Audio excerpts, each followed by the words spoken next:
got freedom literally, not in fact. We are still slave.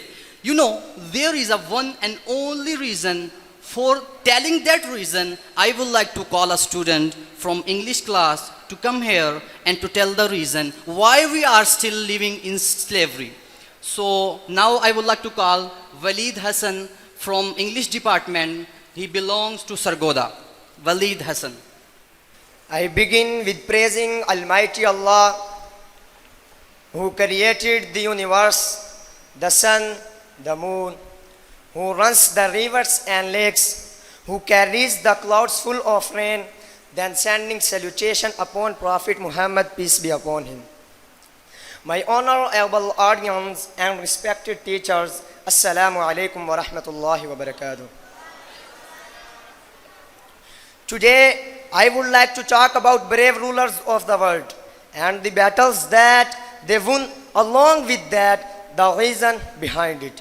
Mr. President, Genghis Khan, he was the ruler of the Mughal Empire. Thutmose, he was the ruler of the Egyptian Empire. Darius, he was the ruler of the Persian Empire. Alexander, he was the ruler of the Macedonia Empire. Napoleon, he was the ruler of the French Empire. Pompeius, he was the ruler of the Roman Empire. Julius, he was the ruler of the Republic of the Roman Empire. Shang, he was the ruler of the Chinese Empire. Attila, he was the ruler of the Hunnic Empire. Rorik, he was the ruler of the Russian Empire. Charles, he was the ruler of the Chinese Empire. And from amongst the companions, there was a soldier, there was a commander, there was a conqueror. He crushed the superpower of his time. He crushed the Persian Empire. He crushed the Roman. He conquered Iran. He conquered Iraq. He conquered Armenia. He conquered Jordan. He conquered Syria.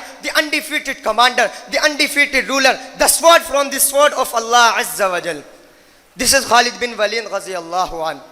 Open the book of history and you will come to an understanding that many gangsters, mafias, mobsters, rulers, journals, commanders, conquerors, fighters, warriors have come and gone.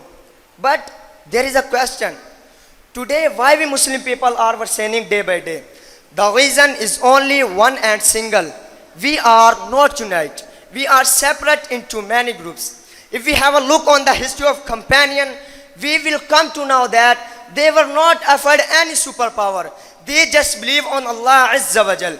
If we want to be successful, we must follow them. Remember, Pakistan is a single hope in the Islamic world. So I request you all not to waste it. May Allah make it the most successful country in the world. May Pakistan live long.